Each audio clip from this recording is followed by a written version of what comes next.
Cladding stones ഒട്ടിക്കുവാൻ ഏതെങ്കിലും ഗ്രേഡിലുള്ള gum മതിയാകും എന്നാണ് കരുതുന്നതെങ്കിൽ അത് തെറ്റാണ്.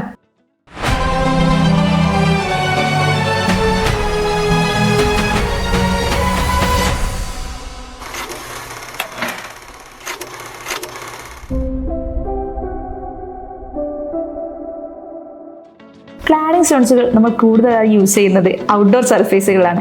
അതുകൊണ്ട് തന്നെ ഇത് യാതൊരു കാരണവശാലും സിമെന്റിൽ വെച്ച് ഒട്ടിക്കരുത്. കാരണം സിമെന്റിന്റെ ബോണ്ടിങ് എന്ന് പറയുന്നത് ഒരു മെക്കാനിക്കൽ ബോണ്ടിങ് ആണ്. അതുകൊണ്ട് തന്നെ അവയ്ക്ക് ഫ്ലെക്സിബിൾ ആവാനുള്ള കഴിവില്ല. മാത്രമല്ല, മാറി വരുന്ന കാലാവസ്ഥയിൽ സിമെന്റ് ഷ്രിങ്കേജ് ആകുകയും അതിലൊട്ടിച്ചിരിക്കുന്ന ക്ലാഡിംഗ് സ്റ്റോൺ അടർന്നു വീഴാനും സാധ്യതയുണ്ട്.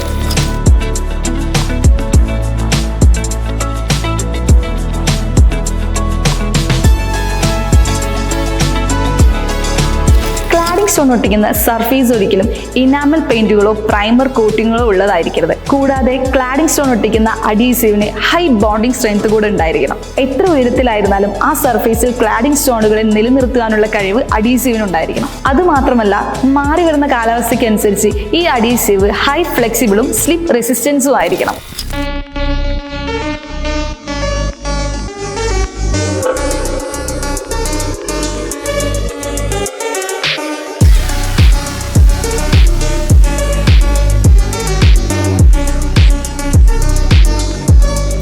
ഇന്റർനാഷണൽ സ്റ്റാൻഡേർഡ് പ്രകാരം C2TES2 ഗ്രേഡുള്ള അഡീസീവുകൾക്കാണ് മേൽപ്പറഞ്ഞ ഫീച്ചേഴ്സുകൾ ഉള്ളത്. അതുകൊണ്ട് തന്നെ നിങ്ങളുടെ വീടുകളിൽ ക്ലാഡിംഗ് സ്റ്റോൺ വർക്കുകൾക്കായി C2TES2 ഗ്രേഡുള്ള അഡീസീവ് തന്നെയാണ് ഉപയോഗിക്കുന്നത് എന്ന് ഉറപ്പുവരുത്തേണ്ടതാണ്. My Laticrete 345 super flex, Mapei ultralight S2 എന്നിങ്ങനെ C2TES2 ഗ്രേഡുകളുള്ള അഡീസീവുകൾ നിങ്ങൾക്ക് ലേ മാർബിൾ ഗാലറി ലഭ്യമാണ്.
കൂടുതൽ വിവരങ്ങൾക്കായി visit our showroom, le marble gallery, opposite civil station, Calicut.